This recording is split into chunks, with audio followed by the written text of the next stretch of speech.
começar o nosso último vídeo das histórias do processo do ataque ao projeto e também da evacuação. Esse possivelmente será o vídeo em que nós vamos fechar o ciclo das experiências, das informações relacionadas ao projeto Luzamba. Depois desse, eventualmente terá mais mas um apenas de ligação entre o Luzamba e o outro projeto que eu vivenciei, mas em termos de conhecimento, de informações novas que vocês vão ouvir, esse é o último, é o grupo 3. O grupo 3 esse que está composto aí pelo Johan, pelo Fernando Cariello, pelo Bonfim, pelo Reginaldo e pelo Paulo Ramos, né? Nós somos aqui cinco que vivenciaram aí intensamente. No caso desses que estão aqui, todos eles estiveram na mina, vivenciaram intensamente aqueles momentos do ataque e também da evacuação. Nós temos aqui uma necessidade de fazer um ajuste de horário, porque o Reginaldo, nesse momento, está falando do aeroporto, esperando embarcar num avião. Então, nós vamos dar prioridade a ele, para ele falar um pouco sobre a experiência dele, aquilo que foi mais relevante no período que esteve na mina, nesses dias do ataque, para que depois, então, sigamos com os demais. Reginaldo, está contigo, pode falar. Oi, pessoal, boa tarde. Não preciso nem falar com vocês do prazer imenso de estar aqui reencontrando vocês e, assim, sabendo que nós temos muitas histórias, e essas histórias eu acho que elas vão trazer boas lembranças, algumas nem tanto, mas eu acho que de tudo nessa vida a gente tem que tratar com uma certa leveza. Então, vou tentar fazer o meu relato, assim, de alguns pontos que eu achei que foram importantes para a gente, que todos nós que estamos aqui vivenciamos de uma forma muito intensa, né? Então, assim, eu acho que dá para começar na quarta ou quinta-feira, nós começamos a receber, né, informações da iminência de um ataque lá na mina. E com essa informação, a gente começou a organizar a parte de telecom para poder trazer junto da guest house, porque a gente sabia que lá seria nosso ponto de concentração. Então, nós montamos lá na época um container. Lá dentro do container, nós trouxemos um Inmarsat, colocamos lá dentro, sistema de rádio, e também até o Telex, que na época a gente ainda utilizava o Telex, utilizava bem, né? Todos aqui já não sabem mais, muita gente já não sabe mais o que é isso, mas todos nós sabemos. E foi montado esse sistema e a gente procurou deixar tudo operacional lá. E como uma contingência também, foi importante a gente instalar numa área onde a gente tivesse mais acesso, que no caso nós conseguimos instalar um Inmarsat dentro da guest house e que acreditem que as frestas das janelas possibilitou, mesmo fechada, que o sinal do Inmarsat fechasse. Então, a gente ali tem que pensar ainda que tudo começou a encaixar de uma forma muito interessante. Isso daí foi quinta-feira, quinta já estava tudo operacional e a gente estava ali naquela tensão. E na sexta-feira, né, nós tivemos o ataque. Por volta, salvo engano, de 4 horas da tarde, 15 para as 4, foi mais ou menos isso. Começou o ataque, eu estava... Né, aí eu vou relatar o meu lado pessoal, eu estava no container, que a gente estava ali gerenciando já ali, e começamos a escutar alguns tiros, e o primeiro ponto que foi atacado, que o Bonfim vai relatar com certeza aí alguns detalhes, foi a segurança. Nós começamos a ouvir que ficava um pouco afastado, e começou ali aquela agitação dentro, né, da vila de uma forma geral. Aí, quando eu escutei que os tiros, né, já começaram dentro da vila, eu me lembrei que a gente conversava muito com os Gurkhas, e eles comentaram assim: olha, bala de AR-15, né, e de AK-47, num container passa igual um papel.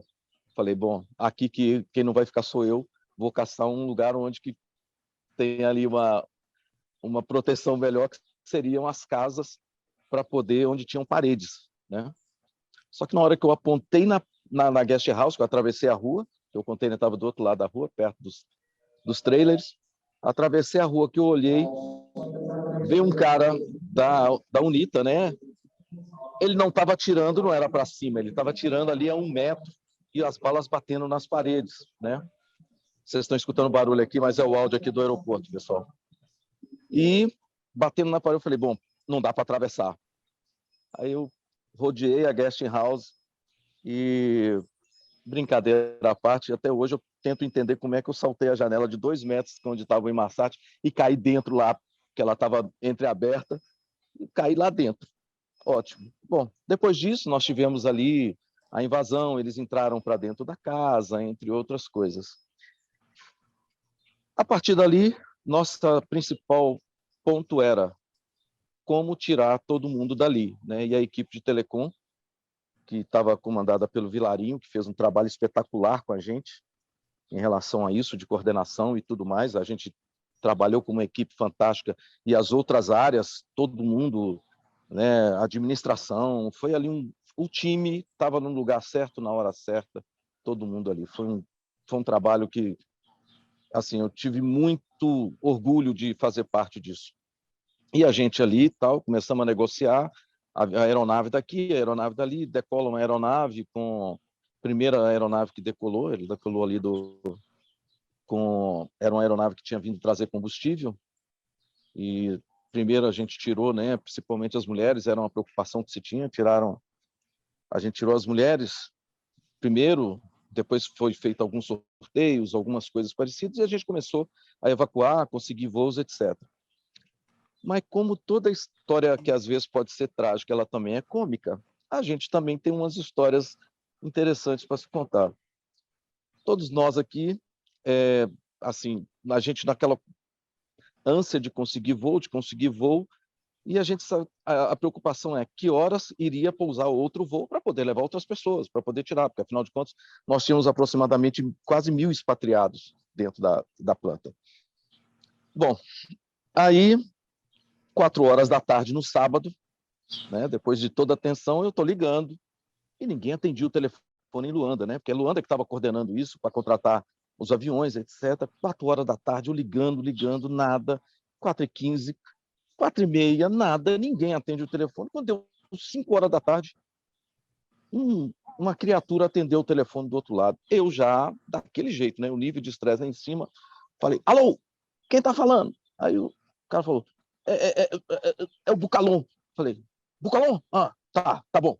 Rapaz, ó, estamos aqui tentando saber que hora que tem avião e vocês não atendem essa porcaria desse telefone. A gente aqui ferrado no meio aqui do mato, aqui, os caras cercando a gente, esse negócio todo. E como é que ninguém atende esse telefone? Aí ele falou, olha, desculpa, mas é porque nós fomos atacados. Nós tivemos que ir para a trincheira aqui na vila do Gamé. Bom, eu pensei, falei, pô, foi mal, né? Mas, não, então tá bom, para não perder a pose, pronto, passou. Tá. Depois fui pegar a informação. Bom, eu vou retroceder, eu vou adiantar um pouquinho, depois eu volto. 4 meses depois, a gente, né, já estava em Luanda, com tudo instalado, e o Otacílio resolveu fazer um churrasco para poder reunir a equipe que estava lá em Luanda, para poder ali, eu estava junto da equipe. Aí vem descendo a rua, vem descendo um, vem descendo o outro, e nisso chega um grupo, e o Otacílio, né, veio apresentando as pessoas, aí virou pro Bucalon, falou, Bucalon, tudo bom? Esse aqui é o Reginaldo, ele é o responsável aqui pela Telecom aqui. Ele estava lá em Los Angeles e falou, você é o Reginaldo? Falei, ué, eu?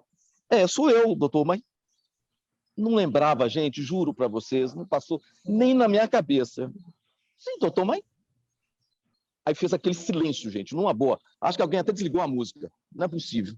Aí olhou assim, ele olhou para mim e falou, rapaz, eu com tantos anos de profissão, tantos anos de vida, foi a primeira vez na minha vida que eu tomei uma esculachada de alguém com toda a razão, eu não tinha erro nenhum e eu pedi desculpa. Aí eu, pelo amor de Deus, doutor Bucalon, não faça um negócio desse, não. Não foi ali um momento, ele falou, Rapaz, é imperdoável um negócio desse. Eu não preciso contar o resto para vocês, porque já tinha gente pegando meu passaporte, já tinha gente pegando. Eu falei, vai voltar agora para o Brasil. Você não tem como ficar aqui mais não, porque depois dessa... Enfim, isso daí foi um negócio que a gente hoje ri, mas foi que depois foi muito engraçado, foi. E outro ponto que eu acho que vale a pena a gente relatar, né? Conseguimos, graças a Deus, tirar todos de Luzamba. Poucas pessoas se machucaram, teve gente que machucou. E na segunda-feira, eu, né, junto até com o Johan, né, nós pegamos um voo, fomos para Vinduque, mas antes nos deram um prêmio, que a gente fez um pouso no aeroporto de Luanda, que estava sob ataque. o prêmio foi legal, a gente recebeu esse prêmio, mas enfim, conseguimos, graças a Deus, seguimos para Vinduque. E uma das coisas que aí me deixou muito assim emocionado, e eu não tinha dado conta até eu ver a cena. Quando a gente montamos a operação lá na Embaixada do Brasil, nós continuamos a ter comunicação, a gente coordenou, inclusive, algumas coisas a partir de lá. E quando a gente soube que saiu o último voo de Luzamba, que esse saiu direto para Vinduque, nós fomos ao aeroporto, porque, afinal de contas, eram os nossos amigos, companheiros, colegas que estavam chegando aonde a gente já estava numa segurança. E eu me lembro da cena de ver o pessoal desembarcando depois de 4 dias ali junto né, na situação que todos nós estávamos, e como todos estavam extremamente cansados, extremamente, assim, a fisionomia, o corpo, a gente não teve como ter uma condição boa de higiene, tudo. E aí é que eu fui me tocar que provavelmente eu desembarquei também daquele jeito. Então, isso foi um troço que me deixou, na época, eu não digo impressionou, mas me tocou muito em saber como todos ali, todos nós, de uma forma geral, estávamos numa condição que a gente tem muito que agradecer a Deus, obviamente, e também agradecer muito a equipe, porque foi uma operação fantástica para todo mundo sair dali do jeito que saiu. Eu acho que, Naim, eu acho que para mim eu tentei resumir ao máximo, eu juro para vocês. Tá bom, muito bom, muito bom. Só um detalhezinho para todos, não há necessidade de ficar um só falando, não. Se quiser interagir, se quiser falar, fique à vontade. Fernandinho, vamos falar um pouquinho? Está no mute. Vamos lá, sim, eu já tirei. É interessante, né? Como o Reinaldo falou, vou falar coisas que são pessoais e que não... eu já, quando nós estávamos montando o livro, Sai do Luzamba, né? Das 1000 pessoas lá, cada um tem 1000 invasões diferentes, né? Cada um sentiu uma forma diferente, então estava com uma realidade diferente. Tá? Para vocês entenderem, no dia anterior à invasão, no dia 28 de outubro, faleceu meu sogro. Tá? E naquela época, eu falava com a minha mulher, que não era mulher ainda, a gente estava namorando ainda, via rádio, pelo Rádio Tristão e América. Então, minha mulher ligou para a América no rádio amador, e ela ligou para o Tristão, aí o Tristão entrou no rádio e me pediu para ir lá para eu ligar para minha mulher.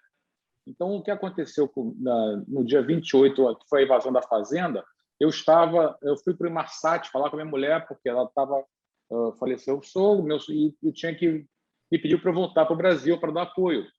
Então, no dia seguinte, né, no dia 29 de manhã, eu entrei na sala do Alexandre Rocha, que era para pedir licença para dar apoio lá à minha esposa.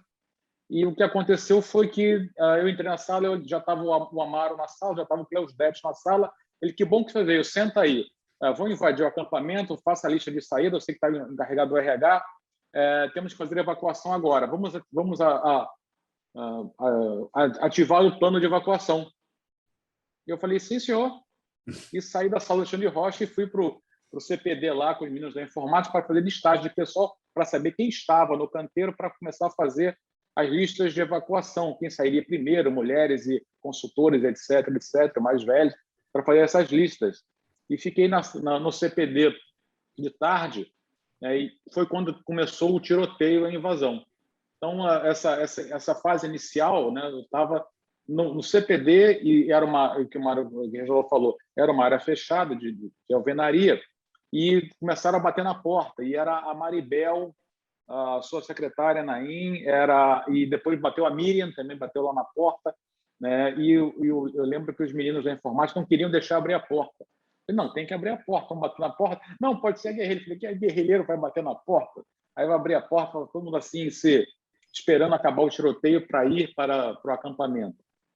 Quando acabou o tiroteio, a gente montou uma caravana de carros para lá dos escritórios, e eu lembro que tinha aquele rapaz que trabalhava no... Não sei o nome dele, no almoxarifado. Ele sentou... Eu estava dirigindo o carro do Delmar, eu estava com o Toyota dele, e ele sentou no capô do carro, tirou a camisa branca, e ficou balançando a camisa branca, e foi uma caravana de carros.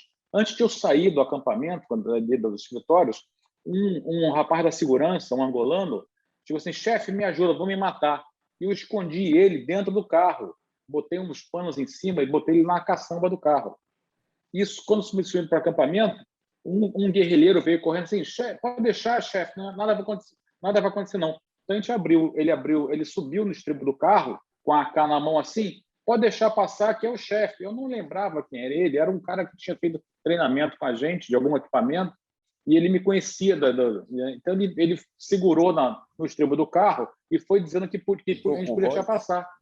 E eram uns 8 carros seguindo assim. Depois, quando a gente chegou, estava o pessoal reunido lá de fora da guest house, né? Foi quando teve o cara deu tiro para cima do Alexandre Rocha. Não sei se vocês lembram disso. Ele deu um tiro para cima do Alexandre Rocha, e depois a gente estava chegando na vila, a gente estacionou os carros mais longe assim e saímos andando em direção à guest house. Não, tudo bem, não tem problema nenhum. E esse segurança angolano ficou dentro do carro, um carro fechado. Eu falei, não saia daí, depois eu venho te tirar daqui. Até amainar, até o negócio ficar mais tranquilo, demorou muito tempo. Tá? E aí, quando ele saiu, quando abriu o ambiente, aí que eu fui no carro tirar ele. Agora pode sair. Ele deve ter ficado umas 3 ou 4 horas fechado no carro, sem poder sair. Tá? Isso foi importante. Uma outra coisa importante que teve nesse momento, que o Reginaldo falou do avião, é que o piloto queria decolar. Não sei se vocês lembram disso. Ele não queria ficar ali. Quando começou, tudo abaixou o tiro, eu quero decolar. Aí eu fui lá falar com ele. Alguém falou, você que fala inglês, vai lá falar com ele para ele não decolar o avião. E tinha um encarregado de elétrica. Ele havia sido praticamente sequestrado desde o início do dia. Ele me disse isso. Eu estou sendo sequestrado aqui, eu quero sair. A gente não deixava ele sair. E a gente tinha pedido para um encarregado da elétrica botar o caminhão baú na frente do avião para ele não poder mexer o avião. Aí eu fui lá conversar com ele. Ele disse que estou sendo sequestrado. Não, vem cá, eu consegui tirar ele do avião, botar ele no carro e subir ele na guest house para conversar de novo. Não sei se o Johan lembra disso. A gente conversou de novo assim, até a gente ter autorização de voo para ele sair. Tá? Então, isso foi uma coisa muito que eu vi fazer. Uma outra coisa que a gente fez, e aí as listas de pessoal não acabaram de serem impressas, porque teve a invasão. Então, a gente montou um processo de fichas numeradas. Quantas pessoas podem caber no avião? 150. Eu fiz 200 fichinhas, um número, 1, 2, 3. Então, eu rubricava a fichinha, e o Dr. Sérgio Moreira também rubricava a fichinha. Então, tinham 3 rubricas na fichinha, e a gente começou a distribuir as fichas de quem ia em cada voo. Então, eu saí distribuindo as fichas de mulheres, distribuí as fichas, para saber quantas pessoas estavam embarcando em cada voo. E o piloto dizia, no máximo 150 pessoas. E eu fiz 200 fichas, né? E as fichas acabaram, foi mais gente que 200. Não sei exatamente quantas pessoas foram naquele primeiro voo, mas a gente começou e eu tinha umas fichas na mão separadas para aquelas pessoas que estavam mais nervosas, eu ficava andando em volta das pessoas, quem estava preocupado, quem estava desesperado, quem estava com alguma coisa. Eu me lembro, Fernando, que nós tínhamos a missão, a gente reuniu com Rocha, com Alexandre Rocha, e a missão nossa era o seguinte: circulem e vejam quem é que está mais nervoso, porque pânico pega. Exato. E a gente tinha muito medo das pessoas entrarem num pânico generalizado. Eu me lembro que a gente saiu escolhendo, a gente saía e falava, ó, aquele ali pode colocar. Isso. Né? Nós Exatamente. tivemos que Eu fazer lembro disso prova aí. de muito sangue frio, né? Para Isso.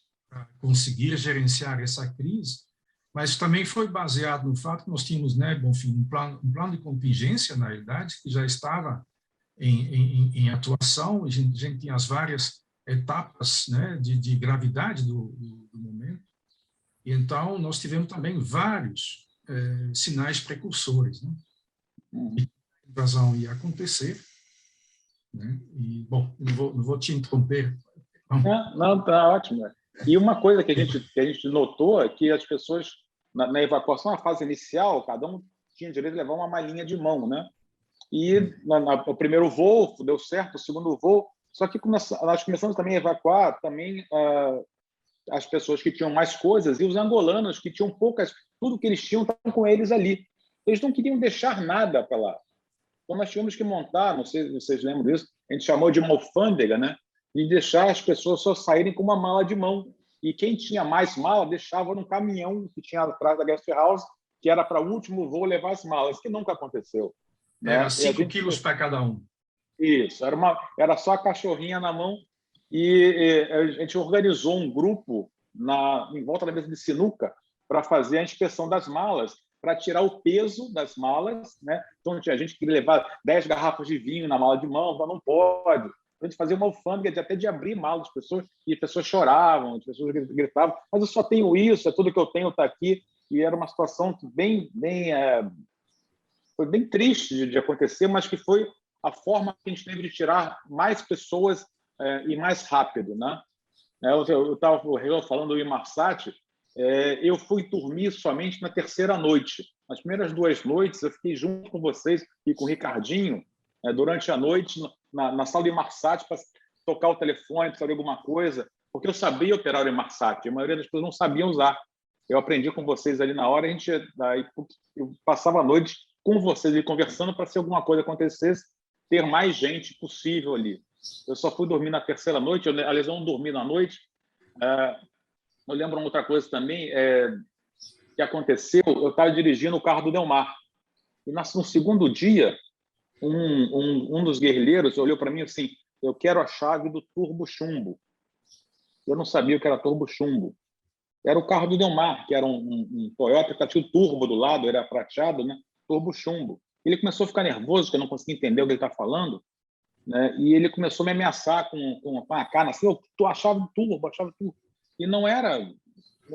Aí que eu fui entender que era o carro do Delmar. Eu falei, não estou com a chave aqui, não sei onde está a chave, não lembro mais. Eu vi você dirigindo o carro. Eu falei, não sei mais, foi há 2 dias atrás. Não, você que tem que me arrumar a chave do carro. Não tem chave, eu vou chamar o cara aqui, a gente faz uma ligação direta, não que estraga o carro. Aí eu fui a procurar, falei, então fica aqui, ele estava na porta da guest house, fica aqui e eu vou entrar aqui na guest house, você não pode entrar aqui, que a gente combinou isso, você vai ficar aqui lá de fora me esperando que eu vou lá procurar a chave do carro. E a chave estava com o Alexandre Rocha, ele estava tomando banho. Pega aí, entrega logo esse negócio para ele. Aí eu entreguei a chave para um menino que tem 18 anos ainda, que saiu todo feliz com a chave do carro na mão, abriu o vidro do carro, botou o braço lá de fora e saiu dando volta naquela pracinha que tinha em frente à guest house ali, deu umas 3 ou 4 voltas ali e depois saiu com o carro e capotou em algum lugar mais adiante. Né? Não sobreviveu muito tempo. Então foi uma coisa assim que foi muito pessoal comigo, que o cara que ele estava me ameaçando com uma baioneta, ele estava com a AK, com uma baioneta na ponta, assim, né? Eu quero a chave. Era uma coisa que era de pouca importância para a gente naquele momento. Né? Fernando, só para poder lembrar um tiquinho, né? Eu me lembro que assim que houve a invasão, nós tivemos uma preocupação muito grande com o Imarsat. Então, nós transformamos a antena numa bacia, a mala virou uma mala normal, porque ele era uma mala normal, e a gente colocou roupa suja em cima da antena para poder passar despercebido, e passou. Isso. E só para terminar a minha conversa, eu não sei se vocês lembram, eu estava com uma câmera de vídeo na mão e eu filmei algumas partes da invasão, filmaram a gente lá e cheguei no Brasil com a câmera de vídeo na mão. Quando eu desci no aeroporto, de Namíbia, pegando aquele DC-10 lá da VASP, a gente chegou no Rio, um repórter da Globo, você filmou? Eu falei, filmei. Eu compro a fita. Aí eu peguei a fita da câmera de vídeo e entreguei para eu acho que foi para o Luciano Rego, alguém da Odebrecht, olha, está aqui. Não, foi para o Júlio Franco. Júlio, eu filmei isso aqui, vocês façam o que quiser com isso. Aí eles viram a fita depois e divulgaram as imagens, que a história é interessante. Claro que tem muito mais história do que isso, mas deixar alguém conversar mais. Fernandinho, você então não tem essas imagens, né? Filmadas. Eu não achei ainda essa fita. É uma falha, Fernando. Isso era fundamental que alguém tivesse esse vídeo. Eu queria fazer uma pergunta. Fica devendo. Johan, vamos lá, Johan. Fala um pouquinho aí sobre as suas aventuras. Pois é, como eu estava responsável pelas minas, né, além da geologia, a gente tinha também já zoom inicial, porque não podemos esquecer, a UNITA não veio, ela já estava infiltrada em toda a área, inclusive nos nossos funcionários, tinha algumas pessoas que depois eu entendi que eram UNITA, né? Então, quer dizer, o Bala-Bala, que é aquela área logo ao lado da nossa base, e onde também está o município do Coango, né, também já estava infiltrado. Tanto é que na manhã do dia da invasão, na manhã mesmo, 7 horas da manhã, ou 6h30, já tínhamos uma espécie de guardas que apareceram, sabe? Todos eles vestidinhos com aquela farda, né, típica, né, da UNITA. Foi a primeira vez que eu vi, né? Então, quer dizer, também, na mina, a gente teve, uma semana antes, outros sinais precursores, porque determinados carros, que eram um tojão enorme, vieram para a central de concentração do Mucuçuca e vieram lá para, aparentemente, roubar cascalho na planta, o que era difícil entender o porquê disso, né? Mas que, de fato, eles estavam mostrando o que estava acontecendo nas minas para se convencer que realmente eles iam invadir, né, toda essa região mineira, né? Então, voltando naquela manhã, como nós tínhamos esses sinais precursores, o próprio comissário do município, ou do distrito, né, do Coango, veio nos procurar a dizer que nenhuma aeronave poderia decolar da pista de Luzamba. E nós tínhamos 3. Né? Tinha aquele Hércules com o combustível que a gente já falou, que acabou de pousar, e tínhamos um bimotor, né, o bimotor da Indiama, e também um helicóptero, né, um helicóptero que a gente tinha alugado, né, que estava lá. E aí, a primeira coisa que nós pensamos fazer foi como fazer a saída da diretoria da Indiama, todo o time da diretoria, porque eles, evidentemente, iam ser absolutamente visados na hora que desencadeasse a violência, né? E nós fizemos isso com aquele mesmo carro, foi assim, aberto no escritório ao lado do helicóptero. Eles decidiram que eles iam tomar o risco, né? O Dr. Campos estava lá também. E então nós fizemos idas e voltas escondendo eles dentro né, para que os olheiros da UNITA não tivessem essa impressão. E, de fato, mais tarde, esse helicóptero decolou, bem antes da confusão começar, né? Então, foi assim que saíram as pessoas que provavelmente iam ser se tivesse vítimas, provavelmente iam ser as primeiras, né? Aí, à noite, depois que já foi relatado, nós estávamos tentando organizar, né, para que o avião que estava lá, grande, né, fosse utilizado realmente para já pegar a primeira leve de pessoas. Aí nós fizemos essa contagem, que eu me lembro perfeitamente, as verificações de bagagem, o chororô das meninas também, né? Mas aí nós fizemos realmente um pacto com o piloto, ele saiu o mais rápido possível. ele fez todo aquele rito, né? Ele tinha que subir no avião, andar para realmente averiguar que o avião não havia sido perfurado, né? Isso eu fiz junto com ele, pensamos que estava bem, e aí começamos com o rito da evacuação, né? E as pessoas eu perguntei, o que nós podemos colocar nesse avião? Ele falou assim, 170, não me lembro, ou 175 pessoas, algo assim. Fomos fazendo as filas e fomos levando e fomos colocando, né, nesse avião que é imenso, mas a área de sentar nele não é tão grande assim. Então, pessoas ficam juntinhas, tem algumas fotos sobre isso.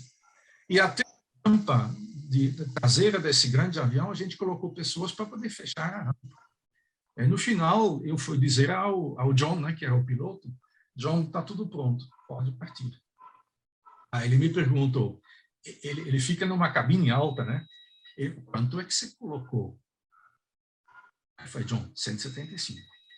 Mas eu tinha colocado mais. Porque coube mais. E como nós tivemos esse controle feito dos 5 quilos para cada pessoa, fizemos uns cálculos, esse avião levaria 18 toneladas, então daria certo. Mas, meus amigos, quando ele foi, lembrando que não tinha todas as senhoras do projeto, inclusive a minha esposa, né? Quando ele foi até o final da pista, que era assim, uma pista, né, ele subia na pista e depois descia, ele não era mais visível, né? Aí ele voltou e foi subindo de novo, aí entrou no campo de visão, era à noite, não tinha luz, nada. Esse cara, que é um ex-militar, né? Ele colocou esse avião numa potência que eu nunca havia visto e ele comeu a pista inteira. Aí até hoje eu sinto arrepio nisso, porque falei, o que é que eu fui fazer? Será que acabou? Mas ele fez isso porque é um procedimento, eu acho, de segurança militar. E então ele fez um rasante sobre esse bala-bala e foi embora. Esse foi o primeiro avião, né, que chegou em Luanda, né? E aí eu me lembro que depois disso, evidentemente, a gente voltou a se consertar para ver o que nós íamos fazer em seguida. E, de fato, veio essa bomba, né? Literalmente, uma bomba psicológica. A guerra explodiu em Luanda. E a guerra em Luanda começou aonde? No aeroporto, né? Entre outros, né? Então, isso que realmente nos deu, eu acho que nós tivemos, todos nós, em certo momento, que ficamos lá. No segundo dia e no terceiro dia, nós tivemos realmente uma baixa de moral, porque nós não estávamos mais entendendo o que poderia acontecer. E já estávamos até pensando que nós teríamos que sair de lá a pé, sabe? Ô, Johan, sobre essa baixa de moral, eu queria lembrar um detalhezinho que é importante. Acho que foi no terceiro dia, nós estávamos tão derrubados, né?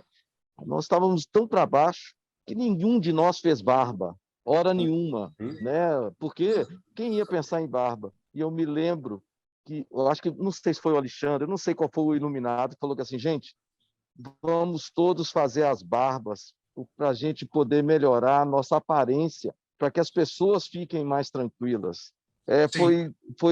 Você falou esse negócio e agora me veio a lembrança da preocupação que a gente teve, da gente estar se mostrando que estava tudo bem.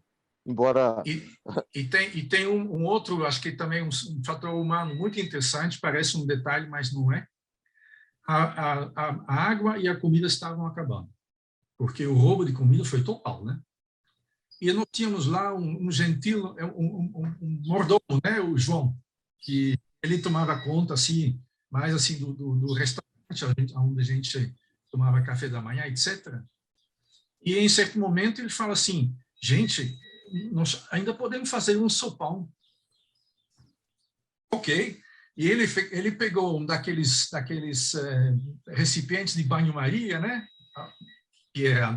E fez lá com tudo que tinha, fez um sopão lá e a gente sentou lá no local e nós todos recebemos uma sopinha quente, foi também, para a moral foi muito Rapaz, que sopa maravilhosa. Pra você ter uma ideia, eu lembro da quantidade de cenoura que tinha naquela sopa. Nunca gostei tanto de cenoura, velho. Puxa vida. E com o vinho, a gente abriu umas garrafas de vinho português boas que tinha lá, e tomamos os vinhos, e tomamos a sopa, e foi o terceiro dia. Aí tem um ponto, acho que aí tem um ponto que realmente para mim é marcante, tá? Marcante. Isso aí é elogio para a Odebrecht, toda a equipe que estava trabalhando para tentar resolver essa situação, porque pela escassez dos aviões, né? Se não tivesse um pensamento fora da caixa, nós íamos sair de lá a pé, se a gente saísse, né? Porque a gente já estava fraco, né? E foi o momento que nos foi dito pelo contato em Marsat que estavam a caminho 2 aviões Hércules, que a gente conhece bem, da FAB brasileira. Uau, isso é possível? E, de fato, é o que aconteceu, né? Isso é um fato inusitado, extraordinário, até pelas equipes que fizeram esse voo. Foram 2 equipes em cada avião, né? Atravessaram o Atlântico, abasteceram, acho que nas ilhas... São Tomé e Príncipe. São Tomé. A bordo ia um preposto da Odebrecht, que eu acho que deve ter morrido de medo. E foram eles que, de fato, eu tive, então, um grupo, né, quando a gente resolveu sobre qual ia ser a sequência, né, de saída, eu tive um grupo comigo, cujo objetivo era levar embora as pessoas ainda, muitos angolanos já, né, e também angolanos de Luanda, e também os Gurkhas, ou alguns dos Gurkhas, uma série dos Gurkhas, e outras pessoas. E aí nós fizemos durante a noite, né, às 4 da manhã mesmo, fizemos 2 filas, sabíamos que iam ser 2 aviões, uma fila numa cabeceira, como nós não sabíamos em que cabeceira o avião ia descer, e outra fila noutra cabeceira, né? E a noite passou, era uma noite fria, muita neblina, muito barulho de festas nas redondezas, que a gente escutava muito bem isso, carros andando no meio da noite, gente gritando às vezes, e a gente lá quietinhos, esperando o tal do avião. E aí, 6 horas da manhã, nada, já começa a raiar, já começa a neblina a se soltar, já não temos mais condição de ficar escondidos, né? E aí, 7 horas, começou aquele zumbido típico, tá, do Hércules, e de fato estavam chegando ao Hércules, né? Johan, eu só me colocar aqui procurar, eles estavam tão altos que a gente pensava, não, eles não estão vendo a pista, né? E o resultado disso é que, de fato, eles fizeram de repente, desceu... Parafuso. Foi em parafuso que eles desceram. Por sorte minha, parou na cabeceira onde eu estava estacionado com o meu grupo. O Johan, então, eu me lembro aqui agora, viu, Johan? Eu me lembro desses voos, dos aviões da FAB. Depois que eles decolaram, já estava a caminho de Lusamba, veio a informação para mim de que, eu não sei se eram os 2 ou um deles, não me lembro, que tinha uma pintura, tipo camuflagem de guerra, né? E isso podia dar alguma interpretação errada para o pessoal da UNITA, né? Eu me lembro que eu liguei para mim, não sei com quem eu falei, já não me lembro mais, não sei se foi com o Pilarinho, se foi com o Alexandre, não me lembro. E, olha, vocês têm que avisar o pessoal da UNITA que efetivamente tem um avião com essas características, e não é um avião de guerra, mas é um avião pintado, camuflado, né? Então é importante vocês saberem disso e avisar alguém. Mas, felizmente, não...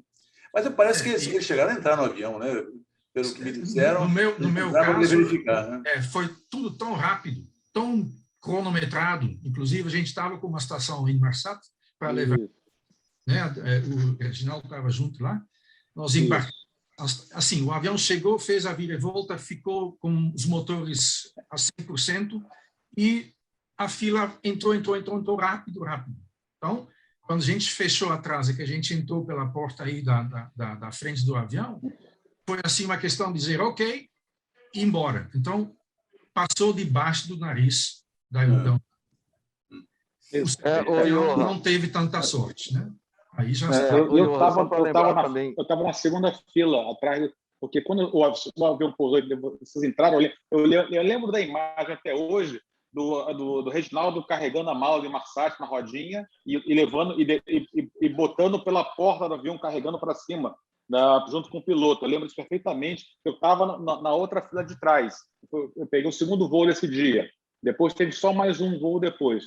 E quando pousou o avião que veio nos pegar, que eu saí, esse sim, a guerrilha já estava ali, e eles fizeram a inspeção, entraram com as armas, tanto que o pessoal da FAB ficou meio assustado de ver o pessoal armado entrando no avião, que não queria deixar entrar. Não, pode deixar, não tem problema nenhum, não. Eles só querem ver se não tem arma aí dentro. Claro que tem arma, os militares, né? Eles tinham a arma deles de serviço, né? Normal. Só para tentar terminar, a nossa... Tem outro detalhe, né, Johan? Sim. Assim, só para poder... outro detalhe também, é que a gente nessa catada, o rádio, só para poder fechar, nessa catada que nós fizemos de equipamento para poder levar para Vinduque, para poder a gente montar o centro lá, o rádio que nós usamos, o rádio que a gente utilizou na frequência para poder entrar em contato, inclusive com os aviões da VASP e tudo, o rádio do Jucá. O Jucá tinha um rádio SSB que também ele entrava na mesma frequência dos nossos rádios. Aí eu me lembro que aí me perguntaram assim, Reginaldo, como é que você vai fazer? E antena, como é que nós vamos fazer? Eu falei, não se preocupem. Eu só preciso de um pedaço de cabo que tem um conector e um rolo de fio e um alicate. Os caras falaram, não, você está de sacanagem. Eu falei, não, é isso mesmo. Eu só preciso disso, mais nada. Quando eu cheguei na embaixada, que eu montei o rádio, estiquei um pedaço de fio na cerca, que eu conectei lá, fiz uma adaptação técnica. Os maldosos vão falar que foi uma gambiarra, óbvio, mas foi uma adaptação técnica. Gambiarra com técnica. A gente começou... Deixa eu completar aí. Digamos assim.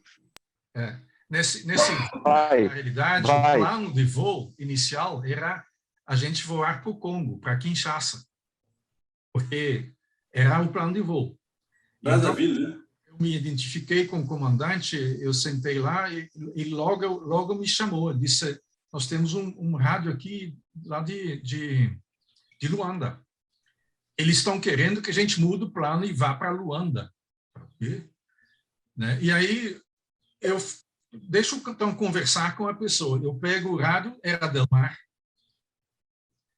E aí, Delmar que disse assim, pode confiar, tem uma janela de oportunidade, pode vir para Luanda, vai ser muito melhor para toda a estratégia nossa de evacuação. E, claro, eu não podia discordar, isso é evidente que era melhor. Mas aí veio aquele presente, né, que o Reginaldo falou, né? Então, nós pousamos em Luanda, vou passar rápido, mas realmente ainda tinha tiroteio, né, de snipers em cima das áreas lá do aeroporto, e fizemos a DEFA, que é a Departamento de Estrangeiros, etc., ainda pediu o passaporte, ainda colocou o negócio de saída, etc., antes da gente sair. De lá nos embarcamos algumas pessoas, que nós desembarcamos os angolanos, todos eles com o crachá deles, né? E embarcamos outras pessoas e voamos para a capital da Namíbia, que é Windhoek, né? Então, em Windhoek é que nós, então, tivemos o momento de reagrupar e colocar todas as telecomunicações funcionando na embaixada brasileira, né? O Reginaldo deu uma lavada lá no pessoal, os técnicos lá do Itamaraty, que estavam lá. Eles tinham uma estação em Marsat sexy, tudo pequenininha, a gente tinha aquele negócio enorme, né? Eles não conseguiram conectar, a gente conectou em 1, 2, 3, né? E aí, na realidade, o Windhoek foi aquele alívio, né, que a gente começou a ver que a operação estava dando certo, né? E aí ficamos entendendo o que estava acontecendo com o pessoal do outro projeto, que é do GAMEC, que realmente tiveram, digamos assim, muito mais dificuldade, né, para finalmente se agrupar também em Windhoek, né?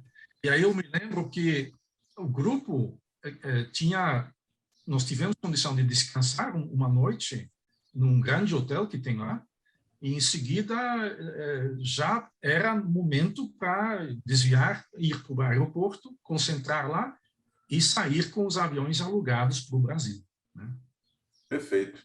eu concordo com o Reginaldo, o pessoal que chegou em último estavam absolutamente, também o pessoal nosso, né, da segurança, detonados de cansaço, né? E aí, bom, eles não tiveram a sorte de ir para um hotel, né? Chegaram no aeroporto e direto para o voo que estava lá. Decolamos, me colocaram lá no assento da primeira classe, primeira vez na minha vida, e os homens do Itamaraty estavam ao lado, né?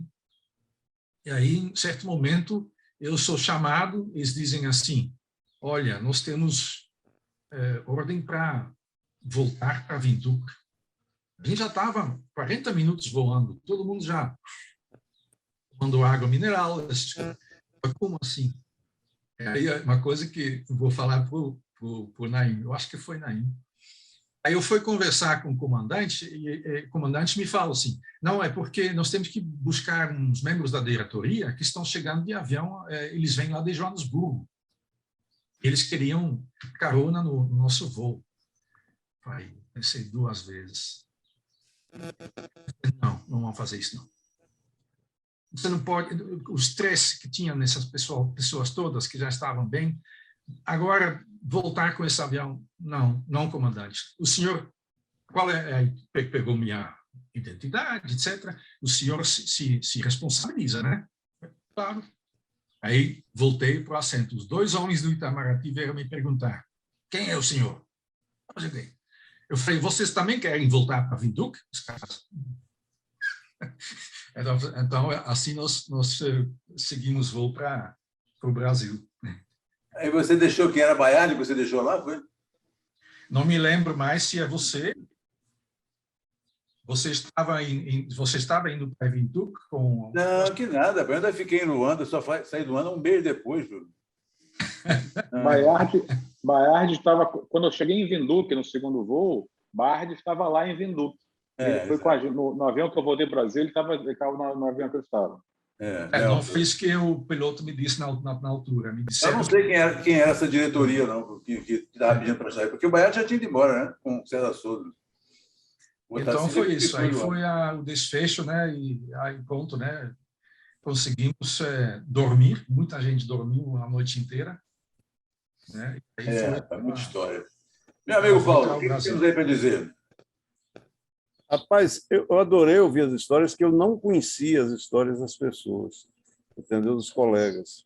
Porque o meu caso foi singular. Eu saí, quer dizer, a semana inteira a gente já viu o prenúncio de que a coisa não estava bem e que ia caminhar para o que aconteceu na realidade. Aquelas reuniões matinais, as reuniões de Mr. John, já estavam carregadas de avisos e de tensão, entendeu? Incluindo pessoas da própria segurança, muito tensas, entendeu? E aí foi a semana inteira dessa forma. Quando sequestramos o avião, tá certo? Já foi o sinal de que realmente não tinha mais outra alternativa a não ser a invasão da UNITA. E nós ficamos reunidos à tarde na Guest House, entendeu? E ouvimos um comentário pelo rádio que nos deixou muito tensos. E logo em seguida, coincidentemente, aliás, a lavaria de Mucussuca já tinha sido invadida, aí começou a invasão do nosso acampamento, propriamente dito. Eu estava de bermuda e camiseta e de sandália. Eu juntando minha equipe, a minha equipe de brasileiros, para a gente fazer uma proposta de saída. Quando eu estava, inclusive, de costa para o portão. Eu estou fazendo um livro sobre esse tema, sobre a minha vida profissional de maneira geral, já está bem adiantado, e eu falo muito sobre isso. E eu estava de costa para o portão com um grupo de pessoas, de brasileiros e também de angolanos que chegaram que trabalhavam comigo também, queriam saber exatamente isso. Como é que seria para sair. E aí foi quando eles invadiram, com muita bala. Foi um barulho que eu nunca tinha ouvido, nem em final de campeonato entre Fla-Flu, Flamengo e Fluminense. Nunca tinha ouvido tanta bala na minha vida. Aí todo mundo correu, eu também corri, não vi de onde estava vindo, nem para onde estavam indo as balas. Todo mundo correu em direção ao container.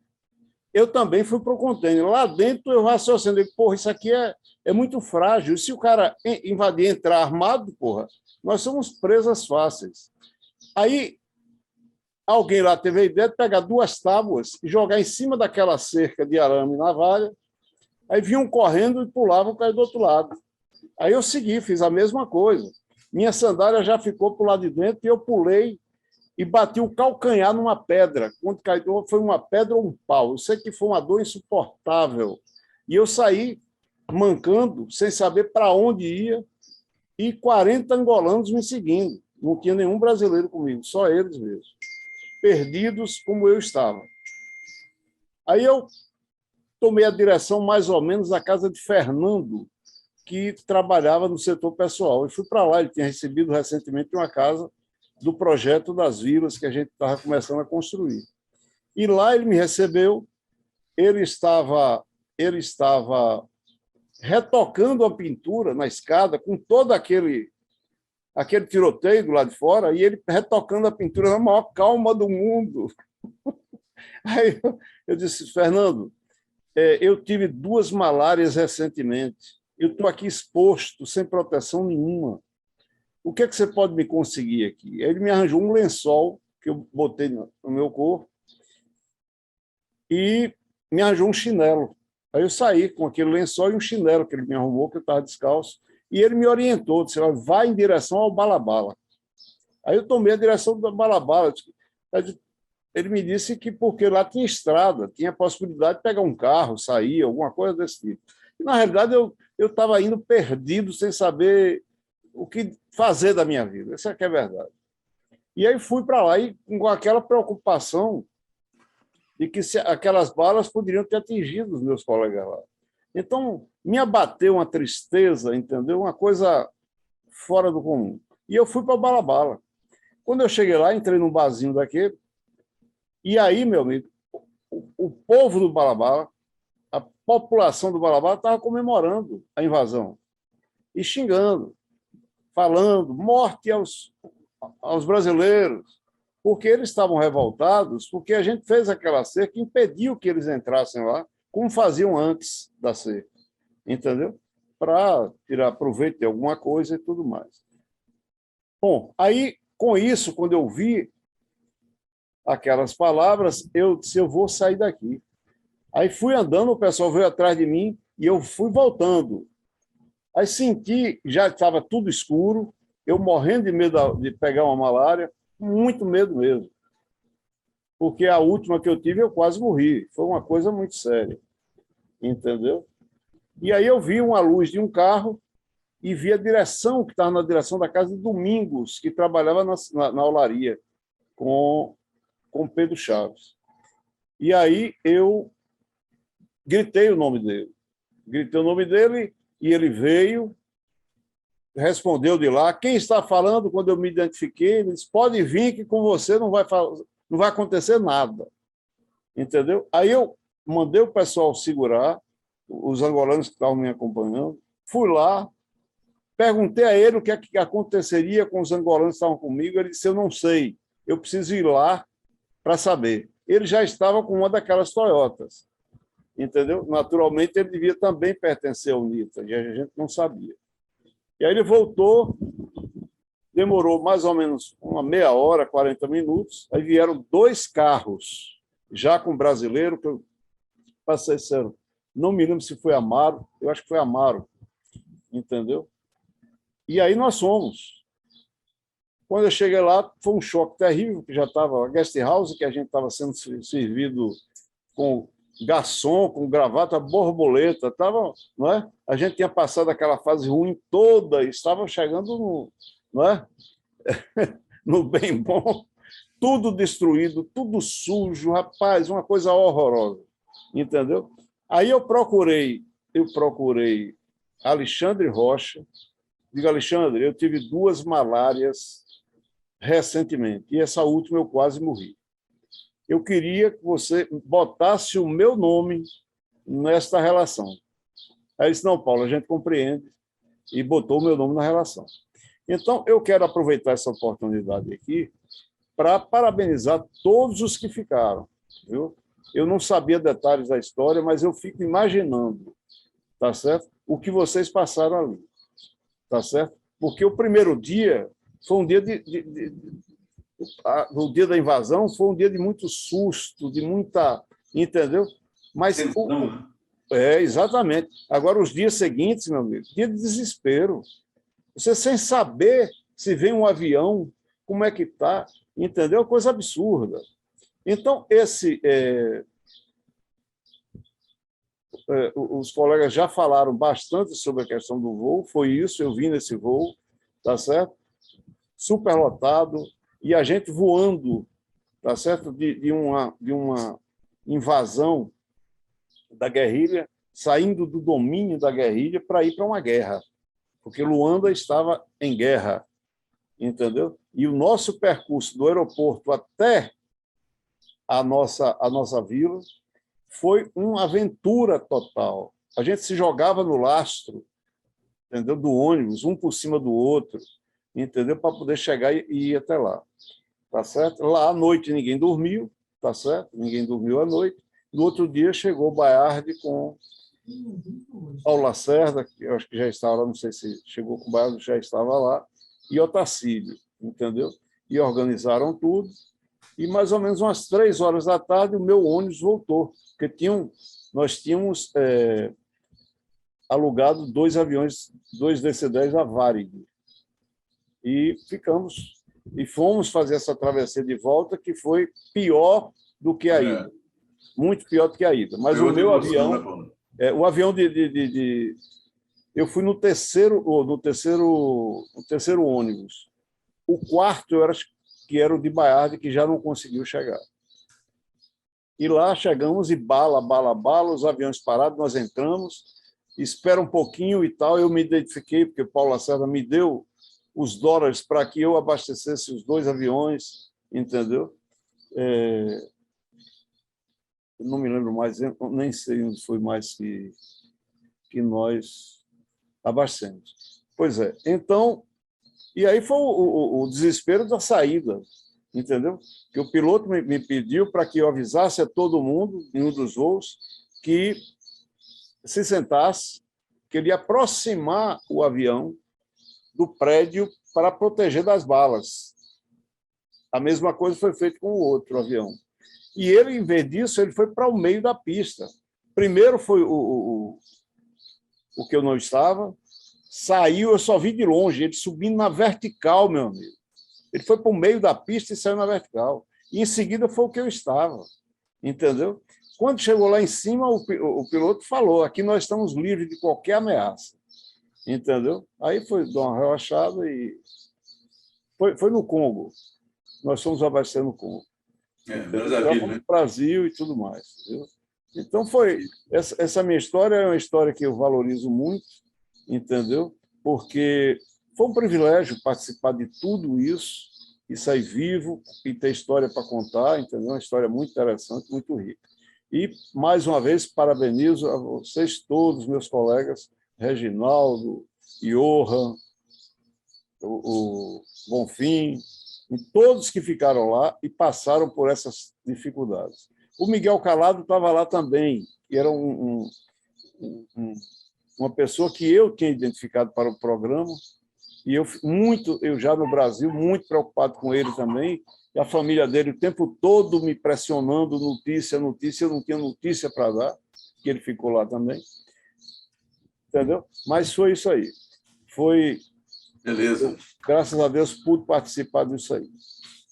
Ok, meu amigo, muito obrigado aí pelo seu pronunciamento aí para contribuir com essas memórias. Vamos ver agora o nosso amigo da segurança, Bonfim. Bonfim. Para ver o que foi que ele... Como é que foi essa emoção? Ô, Naim. Hein? Ô, Naim, ó, só para poder negócio, Meu avião aqui parece que pelo menos ele chegou agora e daqui a pouco também eu devo estar indo. Eu espero que da última vez o encerramento do negócio antes do meu avião. Vamos aguardar. Mas se tiver chamado, fica à vontade, vá-se embora. Ok, vamos lá, Bonfim. Você está com mute, Bonfim. Libera o seu som aí.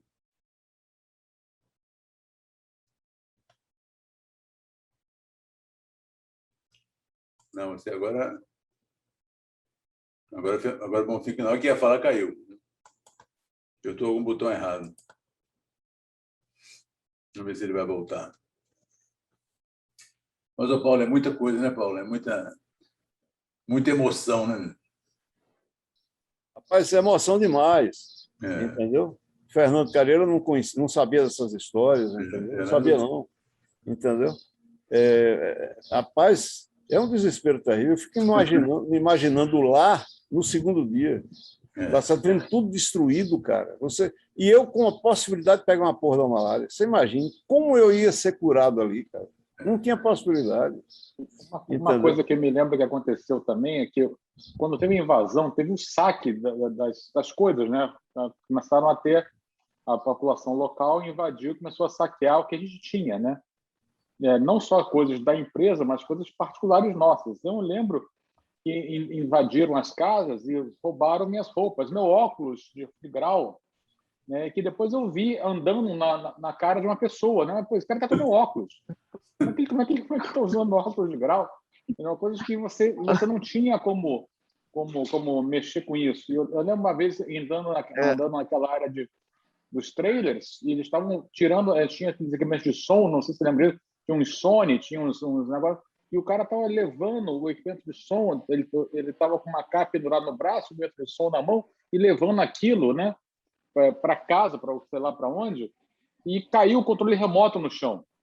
Eu não sei se você estava junto com o Reginaldo, o Ricardo, eu estava com alguém da Telecom, e caiu o controle remoto, em frente ao container que ficava de comunicação, que tinha o rádio HF. E caiu ali. Aí o cara olhou para aqui, olhou para mim e me entregou a AK para eu segurar. E ele se abaixou e pegou o controle remoto, botou em cima Eu não estava, não. Eu não estava, não. Devia ter sido o Ricardinho. Ou foi o Hércules. Um olhou para assim, como assim? Eu com aquela segurando aquela arma na mão, e ele se abaixou para pegar o controle remoto. São coisas que são surreais. Ô, Fernando, por isso. Você lembra o moleque arrastando um peixe congelado pela vila? Você lembra da cena? Não lembro. Eu lembro coisas piores. Cara, nesses saques que eles foram fazendo, eles acessaram os containers frigoríficos. E eu me lembro de uma cena. São coisas que a gente vai lembrando. Um moleque, é só você usar a imaginação, um moleque arrastando um peixe, né? Segurando pelo rabo e arrastando o peixe pelo asfalto ali que tinha ali na guest house, pela vila, para poder levar, porque ele não aguentava carregar. O peixe, além de congelado, era muito maior do que ele. O peixe, cara, Gente, eu vou ter que sair agora, eu vou continuar escutando aqui um pouquinho, mas eu tenho uma outra reunião daqui a pouco. Foi um prazer estar com você, prazer estar a história de vocês, tá? Fernandinho, muito obrigado aí pela participação. O Johan também mandou uma mensagem para mim, dizendo que tinha que sair. Ele realmente tinha avisado isso antes, mas também foi uma boa contribuição. Vamos ouvir o Bonfim. Bonfim, vamos lá, Bonfim. Nós já vamos bater o recorde da última gravação. Está me ouvindo bem? Estou te ouvindo bem, vamos lá. Ok. Bom, eu estou com o Paulo aí, quando ele abriu a fala dele, da satisfação, né, da gente ouvir ao vivo e a cores os relatos, né, do grupo, depois de bastante tempo. É uma satisfação, e a gente vê nas falas que me anteciparam o senso de profissionalismo, de comprometimento com a coisa, né? Nós saímos de uma situação e entramos numa outra que era o que a gente não esperava, apesar de vivermos dentro daquela situação. Em termos de segurança, né, o Paulo comenta, acho que todos falaram sobre isso, o Johan também, que a situação já era muito esperada. todo o trabalho que a segurança fazia naquela época era buscar informação de todos os lados, o mais breve possível, não dava tempo de filtrar e de informar a quem de direito para as tomadas de decisões. O Iorra faz menção que nós tínhamos um plano de contingência que já estava em andamento. E realmente estava, porque tivemos vários senões, vários alertas de que a situação ia acontecer.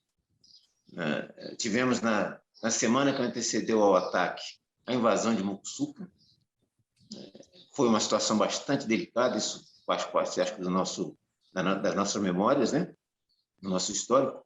Tivemos a invasão de Mucuçuca, em que um grupo pequeno da UNITA, bem armado, bem preparado, com aquela viatura que eles usavam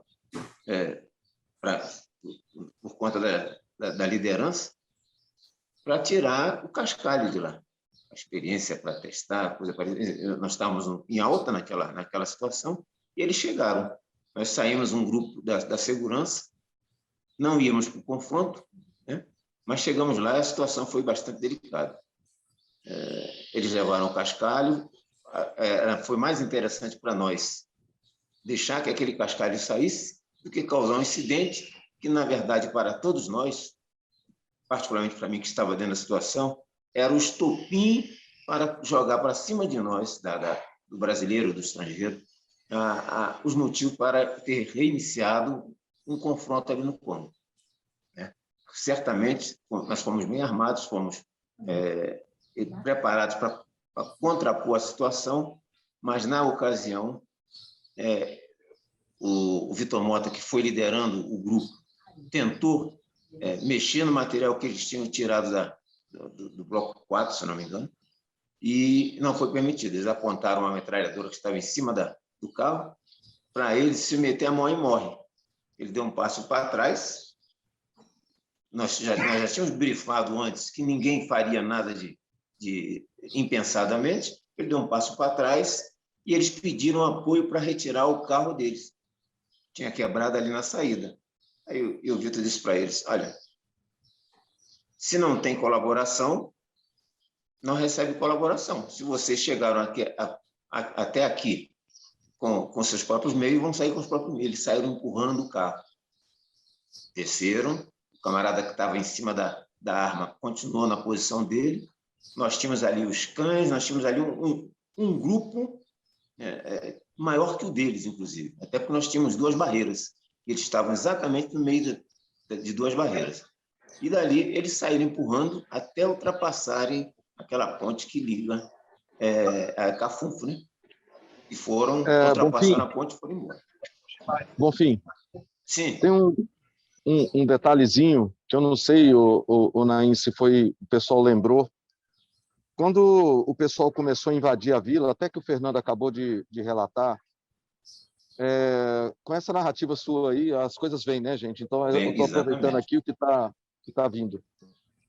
Eu me lembro que chegou num determinado ponto que os brasileiros tentando guardar suas coisas, aquele poder, aquela coisa da posse, começou a entrar em conflito com os angolanos. E a gente viu ali uma situação que daqui a pouco ia ter um incidente ou até um acidente que poderia causar morte. Então, a gente chamou o capitão Santo Antônio, não é isso mesmo, Bonfim? Santo Antônio? Sim. Era ele mesmo? Era o Santo Antônio. Era o Santo Antônio, sim. Chamamos o capitão Santo Antônio e falamos: olha, nós vamos sair daqui. Vocês podem ficar com o que quiserem. Mas uma coisa importante, se morrer um brasileiro aqui, vocês vão achar um problema internacional, porque ninguém vai acreditar que foi um pessoal da população que atingiu. Então, façam a nossa segurança. Cerquem a vila, não deixa ninguém entrar por enquanto, porque pelo menos enquanto nós estivermos aqui, vocês fazem nossa segurança. Então, com estratégia, foi o Alexandre que negociou com ele, me lembro disso. E foi uma estratégia, exato, foi uma estratégia muito legal, porque, entre aspas, deu uma certa tranquilidade para a gente, para não ter aquela população ir gerando conflito ali no entorno. Desculpa aí estar te interrompendo, viu, Bonfim? Não, está perfeito. Tá? Vai lá. Depois dessa situação que nós tivemos em Mucuçuca, entre esta situação e o ataque propriamente dito, o mesmo grupo, com o mesmo carro, foi a área de segurança, acho que 2 dias antes do ataque. Quer dizer, o ataque já era certo, iria acontecer, foram lá 2 dias. Nós tínhamos lá uns cães tidos pela UNITA como cães de guerra. Essa era a informação que chegou para a direção da UNITA em Cafún, para o pessoal, quer dizer, o comissário do Quango. Então, nós tínhamos os tais cães de guerra. E eles foram lá tirar a limpo essa história.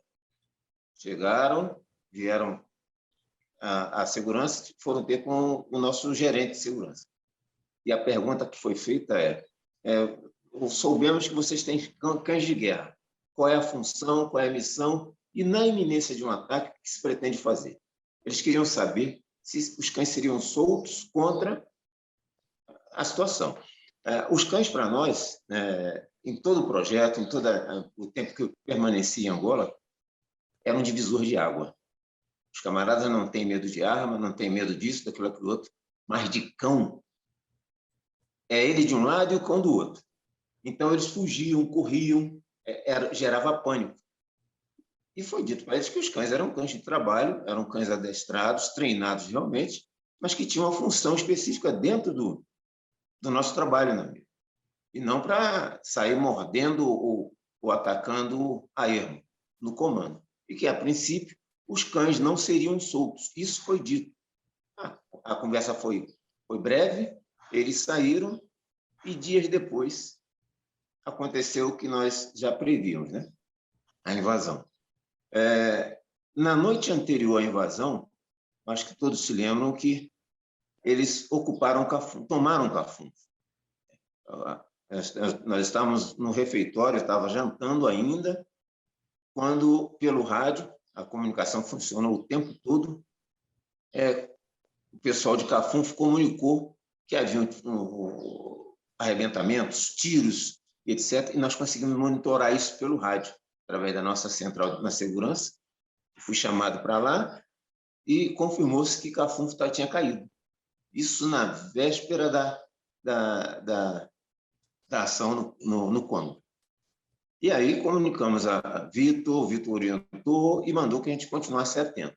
Felizmente, pessoal, a coisa rolou, a confusão em Cafún toda a noite, e na manhã seguinte, como relatou o Johan, tinha ali, amanheceu o dia com um homem armado ali na entrada do nosso canteiro central. E uma das missões dele era não deixar nem pousar e nem decolar a aeronave. A situação em que foi relatada pelos nossos colegas aqui anteriormente, com relação ao avião que estava estacionado, parqueado aqui, tentou sair, ele já vinha tentando sair logo assim que a situação começou a apertar, a informação rolava fácil. Então, ele tentou, e o trabalho da equipe, segurança, administrativos, impediu que esse avião, se não me engano era sul-africano, o piloto, não sei se o Reginaldo confirma, mas era um sul-africano. Não, era da South Africa, era um avião, era sul-africano. Ele era sul-africano, não sei se o piloto era, não. Não era angolano, era sul-africano, quer dizer, e ele tentou sair, o pessoal impediu, houve a obstrução do ponto de onde ele estava para a pista, com uma viatura, e ele acabou não saindo, permanecendo na posição. O que me chama a atenção com relação a isso, nós tivemos várias situações que vocês todos reportaram, todo o trabalho de plano de contingência foi levado a cabo. Aquela questão da decolagem noturna, já sem iluminação, né? Nós tínhamos a pista preparada com os galões de óleo, para caso precisasse, na situação de emergência, nós temos o controle da situação. Quando a UNITA iniciou o deslocamento para o Congo, nós também fomos avisados. Começou com o pessoal do Bala Bala, isso já no dia seguinte, né, dia 28, se não me engano, 29, se deslocando, volta de meio-dia, atravessando o rio para o outro lado. Isso também chegou a informação. O pessoal do Bala Bala, o pessoal Bangu 1, aquela turma toda de nacionais que estavam ali por trás, estavam se movimentando em direção à outra margem do rio, atravessando o rio. E alguém de Cafofo comunicou o início da tropa se deslocando em direção à nossa base, volta de 14 horas, mais ou menos. A princípio, eles deveriam vir por terra, né? Passando pelas lavarias, aquela área de terra que nós tínhamos ao longo da mina, mas, surpreendentemente, eles vieram pela estrada, pelo asfalto, e que ligava Cafofo ao Congo, chegando ali por volta de 16, 17 horas. A mesma equipe que foi lá consultar sobre a ação dos cães vinha liderando a missão. Eles tentaram uma incursão por dentro do mato, ali próximo do nosso portão que dava acesso para a central de escolha. Eles tentaram entrar pelo mato. O mato era denso, fizeram muito barulho, foram detectados, foram percebidos, nós já sabíamos que eles estavam próximos. E aí, então, a opção foi voltar para a pista. Lá nós tínhamos um segurança, eu lembro disso, e ele manteve o portão aberto até o momento em que começou o tiroteio. Ele passou o cadeado no portão e voltou correndo para a base. A tropa invasora começou a gritar: volta aqui, volta aqui, volta aqui. E começou, então, a onda de disparo que todos nós temos conhecimento. Por sorte, já foi dito, por sorte, nós não perdemos ninguém. Apesar da intensidade de tiros, nós não tivemos nenhuma baixa, o que causou muita dificuldade para todos que estavam ali, no pânico que tomou conta do grupo, e principalmente a segurança. E o foco da UNITA naquele momento era a segurança. Eles tinham que controlar a segurança. Eles não sabiam qual seria a reação. Não sabiam, quer dizer, se pudesse haver algum tipo de reação contra a ação deles, essa ação iria partir da segurança. O que eles fizeram foram anular a segurança. Fecharam a segurança, tomaram conta. Eu permaneci ali na área né, durante a invasão, eu permaneci na nossa área de controle ali. E quando eles chegaram, abordaram um dos nossos líderes, né, um dos nossos chefes de segurança, que estava ali no local, já não se encontra mais no nosso meio. Por que nós fugimos? Por que nós corremos? Por que não permanecemos aguardando E foi dito para eles o quê? Não sabíamos qual era a reação, e eles ainda questionam: vocês não são homens? São homens, o homem não foge. Eu não lembro exatamente o que o nosso chefe de seção, na época, disse para eles, que eu estava por cima de um dos contentores. Eu permaneci ali até que a situação se acalmasse. Depois que ela entrou numa certa calmaria, cessaram-se todos os tiros. Eu lembro que um dos nossos homens, que tinha ido para outra margem do rio, que era o Ferreguete, tinha um rádio, comunicou comigo, perguntando como é que estava a situação. Eu disse: está calma, na medida do possível. Tinha do outro lado, inclusive passando pela nossa proteção, que era aquele arame serpentina, aquele arame que andou machucando algumas pessoas. Eu disse para ele: pode retornar, porque a situação está calma, está sob controle, e à medida que você e as pessoas estiverem com você aí próxima, vai me orientando para que a gente possa te dar o ponto de situação. E assim foi feito. Durante a invasão, nós sabíamos que as forças invasoras, né, a UNITA, tinha seus elementos infiltrados no projeto. E, em determinado momento, sai da própria segurança de um dos nossos contêineres um homem que era vigilante, fardado com o uniforme da UNITA. Não sei se era porque era mais fácil ou coisa parecida, eu sei que ele veio e ele deparou com um dos nossos chefes de seção. Foi dito para ele: aqui, enquanto estiver dentro do nosso espaço, você continua sendo um homem da vigilância. Volte, tire a farda e ponha a roupa que é o uniforme que é peculiar. O camarada não reagiu, voltou para dentro do contêiner e lá ficou. Nem com uma, nem com outra, ele ficou dentro do contêiner. Outro fato que chama a atenção nesse processo é com relação aos dias que seguiram após a ocupação. Realmente tensos, inseguros, e lá está aquela questão do nosso grande problema: como nós iríamos evacuar o pessoal, já que nós não recebíamos voos de Luanda.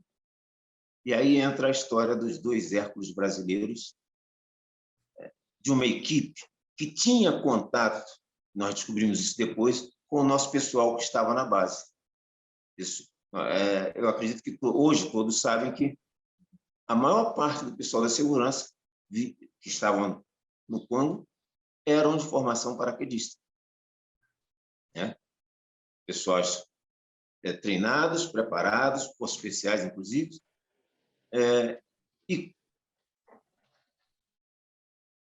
E quando... Está me ouvindo aí, Naim? Sim, estou ouvindo. Ok.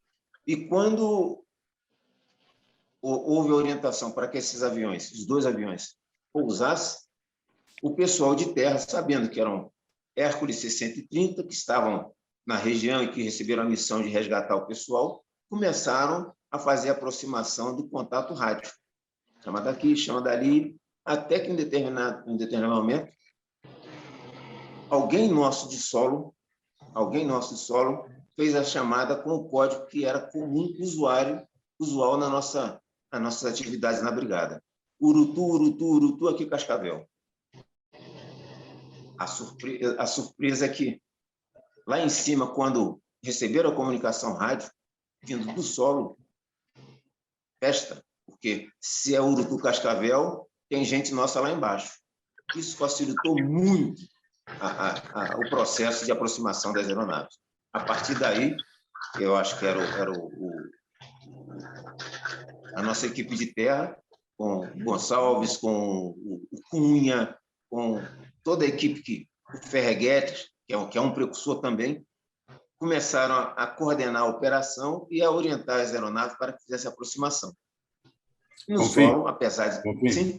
Eu preciso interromper, porque nós estamos com um problema que a capacidade de armazenamento da gravação está chegando no final. Eu não queria que fosse cortado de repente. Eu precisava que você resumisse, porque acho que tem 1 minuto somente e vai parar, né, a gravação, e não fica legal. Perfeito, perfeito. Condensa aí um pouquinho. Ok. O relato que o grupo fez, quer dizer, mostra o que nós vivenciamos no resgate em Lusamba. Eu acho que está bem dito. O que me chama a atenção é que uma situação nova em que todos se envolveram e, felizmente, nós tivemos um desfecho o mais inteiro, porque nós não tivemos baixas, não tivemos perdas, apesar dos inúmeros incidentes que nós verificamos. Eu acredito que valeu a pena essa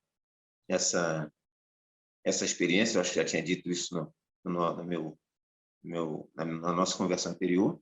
Valeu a pena, foi muito aprendizado, e hoje nós estamos aqui passando para o grupo que não teve a oportunidade de lá estar um pouco daquilo que nós aprendemos. É isso. Eu sei que não vai dar tempo, mas vou deixar para o Fernando Cariello a pergunta, porque ele começou o discurso dele falando da situação em que ele foi tratar no contentor. E, de repente, ele abdicou daquilo e tratou da outra situação. Eu ia perguntar para ele quando é que ele caiu na real novamente. Ou seja, ele tinha uma situação que era familiar, que era ligada, e, de repente, ele se viu num outro quadro, deixou tudo de lado, né, para tratar da prioridade da missão. Já que você falou meu nome, Bonfim, eu escutei.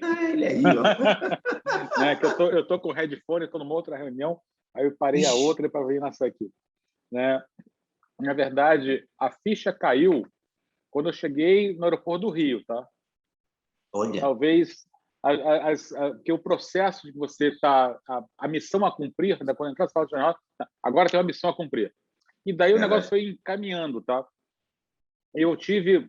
Talvez, vamos botar, 3 momentos diferentes de cair na realidade. O primeiro, talvez, tenha sido quando alguém me disse, vai dormir, né, no terceiro dia, que vai ser 48 horas acordado, vai dormir. Aí eu tomei um banho e botei um colchão na guest house do lado da sinuca e apaguei por 4 horas e acordei de novo. Tá? Então, foi a primeira vez que no terceiro dia foi que eu dormi durante 4 horas. E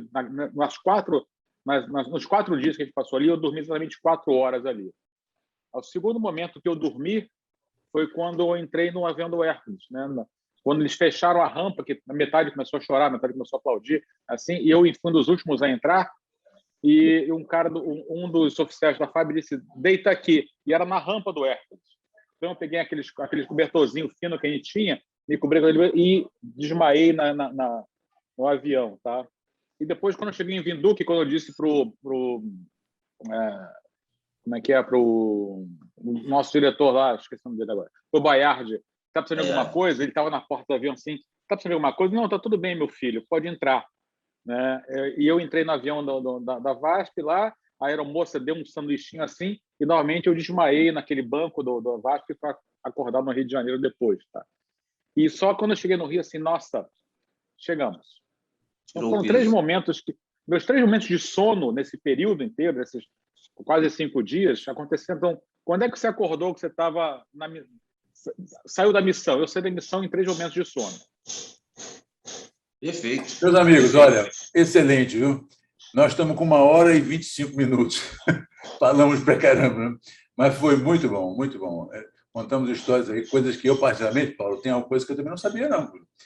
Tem algumas histórias que estavam aí guardadas e agora estão compartilhadas com todos aqueles que vivenciaram, e não, né? Também aqueles que não vivenciaram vão conhecer aí essas ousadias que fizemos, consciente ou inconscientemente, né?